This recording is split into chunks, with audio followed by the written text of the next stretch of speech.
Welcome to an overview of the nuts and bolts of successful IEP meetings. Today we're going to go over some of the key components of IEP meetings, including the roles and responsibilities of the individuals attending the meetings. I will highlight some key points as well as provide for you the slide deck so you can read some tidbits of timelines and information such as that on your own. To begin with, it's important to think back about the special education law.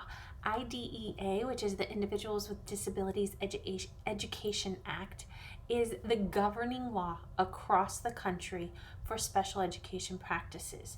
How that is interpreted in each state is different. Some states have some other local guidelines, so it's really important to know the overarching federal law as well as specifically what's happening in your own individual state.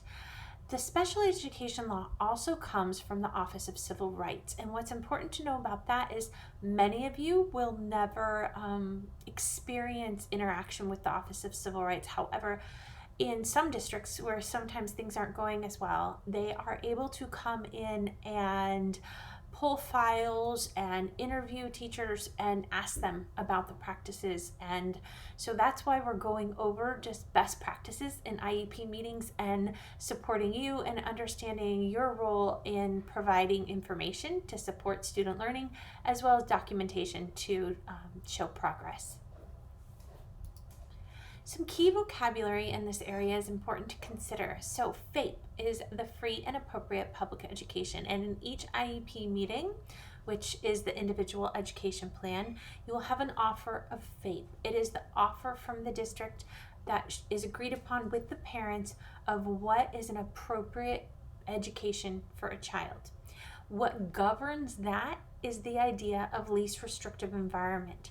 LRE, or least restrictive environment, has to do with having as many students in general education as possible. There are some students, as you've seen in other videos, that benefit from a special education setting most of their school day.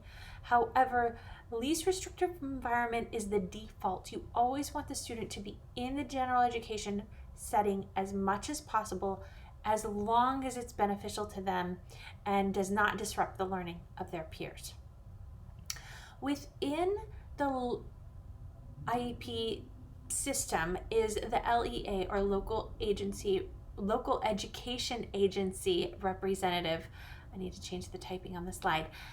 The local education agency representative is often the administrator in the meeting, and I will get to that more when we talk about the members in each meeting. This slide shows some of the timeline for IEPs, and you can read that in more detail later, as well as documenting any concerns with parents or facilitators, and the need for interpreters is important to consider in IEP team meetings.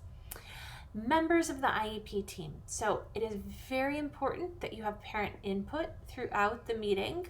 It is important to schedule around the needs of the parents. A general education teacher. Sometimes this role is underemphasized, and I want to clarify some key components of the role of the general education teacher. It's critical that this person shares information about the student. Firstly, if you are the general education teacher for the student, you want to bring data. You want to be collaborating with the child's special education provider and any other service provider, speech and language pathologist, occupational therapist, any service providers on the team, so that you are working together to monitor progress and document growth, so that you have a baseline for the student's current functioning that will help you set the goal that you'd like them to achieve within the next annual review.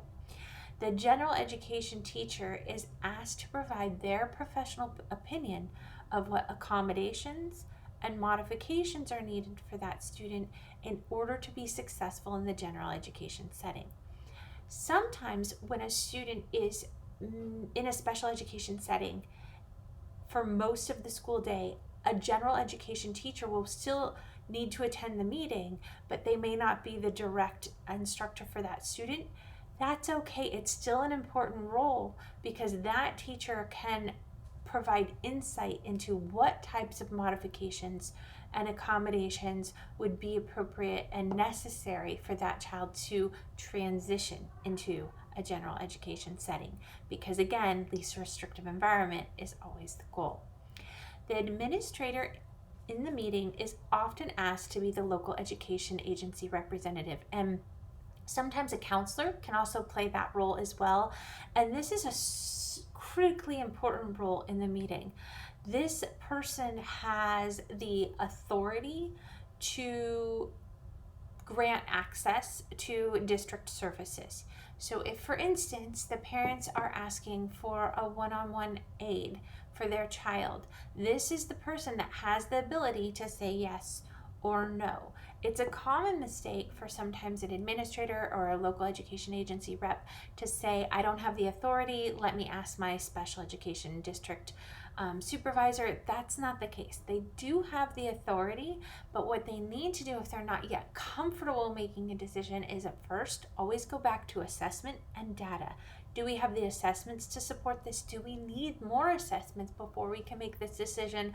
What does the data show us about this student's needs?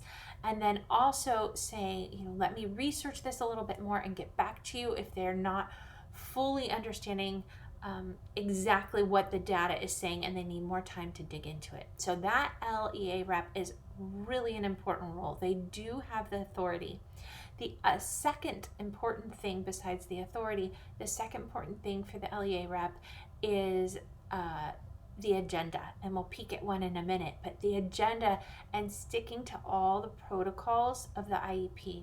So sometimes everybody gets busy and an administrator might be tempted to pop in and out of the meeting, but whoever is the LEA rep really needs to be there for the whole meeting, and because that person has the authority and that person needs to help support reviewing the entire agenda as well as engaging the parents. This person's responsibility is to communicate with the parents and really ensure that they're receiving feedback and involvement from them throughout the process.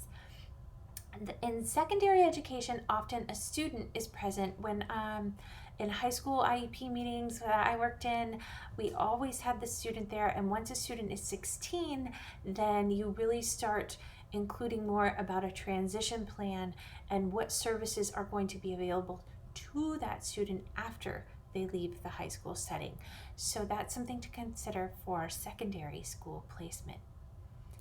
When thinking about preparing for the IEP meeting, it's important that you're conversing with parents, watching their body language, learning how to pronounce their names correctly, and of course, most importantly, is listen. Being sure that you're really taking in their wants, their needs, desires. That is a critical part of having a complete IEP.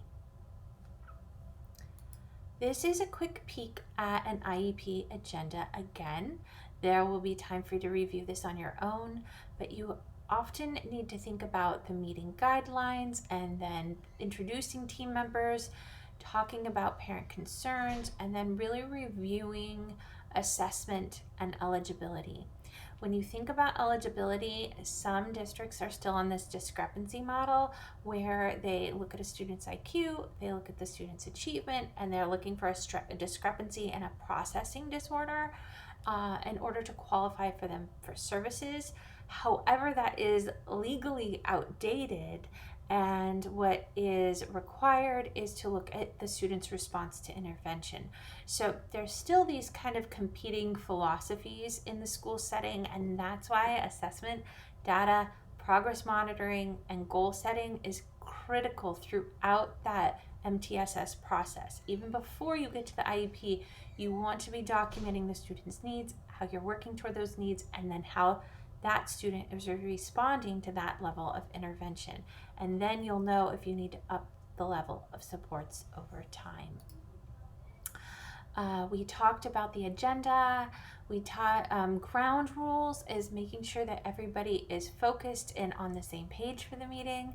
And then the parking lot, we've experienced this in a lot of professional meetings, and it's especially important in the IEP. Sometimes things are answered as the presenters go through reports or goals or progress updates.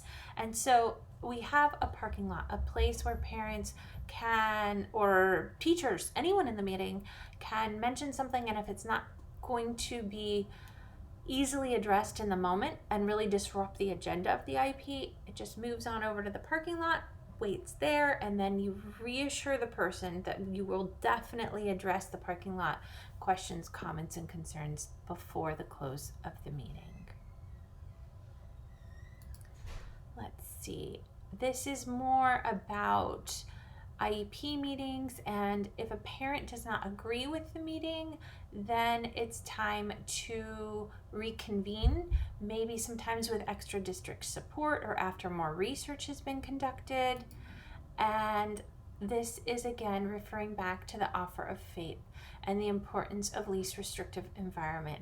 Special education is not a place, it's a service. It's a program that we're offering our students so that they can be as successful as possible. So it's important to think about what services can be in place to support the student in achieving their own unique potential, and it is always most important to do that in the general education setting as much as possible. So I hope that you have learned some nuts and bolts about the IEP process. I want to thank Deirdre Moga and Jennifer Isaac. This is an adapted version of a presentation that was delivered to educators in the public school setting to support their knowledge of IEPs. So I hope it's been helpful for you today, and we'll meet back to learn more about accommodations and modifications another day. Thank you.